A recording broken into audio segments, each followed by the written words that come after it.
So if you're at the point where you think there's not a me, there's no longer any identification happening, there's no longer any ego present, I'm just with what is, I'm not influenced by things or people or um, expectations or anything, none of that is left. I'm just purely aware. If that is you, then I have an assignment for you. And I would like for you, for the next 6 months, to do the following. I would like for you to fast for 92 hours every week for the next 6 months. I would like for you to avoid all sexual activity of any kind for the next 6 months. I would like for you to avoid all screen time on any device in any way for the next 6 months. I would like for you to not buy anything besides food for the next 6 months. And I would like for you to stay with friends or family on the sofa in the living room for the next 6 months. If you, after 6 months, have not had any kind of push or pull towards eating whenever you feel like eating, or push or pull towards any kind of intimacy or sexual encounter, or push or pull towards anything that would be nice to have, consumerism, push or pull towards just checking up on the news to see what's going on in the world. I need to answer my emails.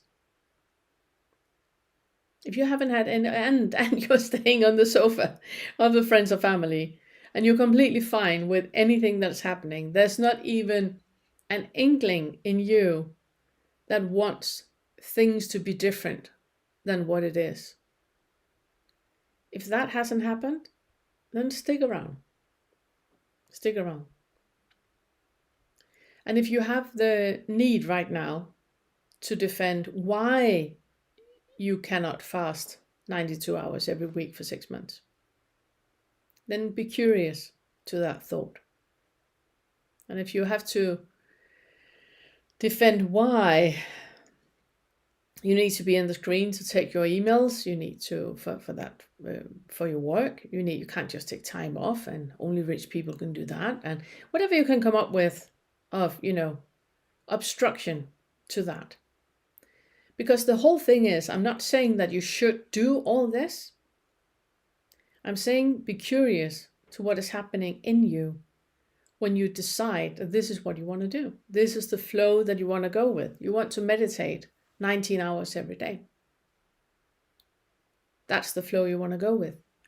Be curious to what is happening with the mind, with the thoughts, with the ego, that is coming with multiple things, multiple reasons to why that can't be done. And I would suggest for you to write all of it down. Remember Ramdas, he said the thing that if you think you're enlightened, go and spend, weekend with your family. It's a great exercise. Because if you have an idea that things need to be in a certain way, then you are not open to what is actually happening.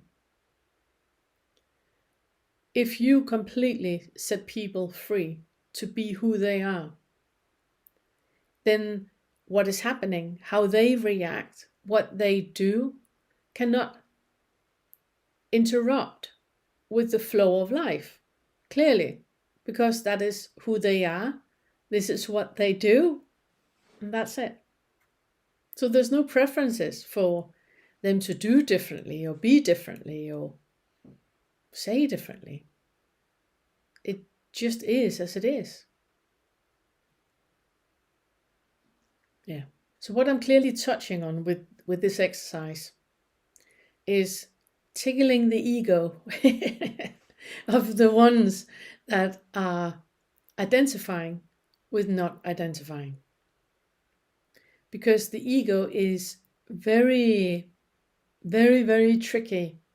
It really is. It's really good at deluding you into believing that you're further along than what you actually are. If you have an idea that you can be further along or lagging behind, that's just ego. It's not reality. Remember, the ego has that foundational I am not, I should be mentality, which means that you can't be any further than where you are. There's no comparison with anyone. How can there be? It's just ego.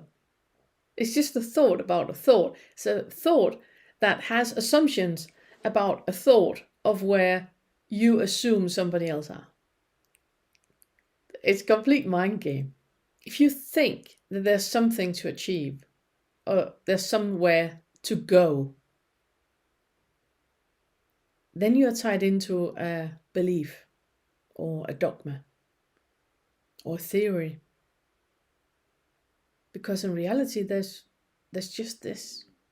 There's nowhere to go. There's nothing to achieve. This is it. This is it.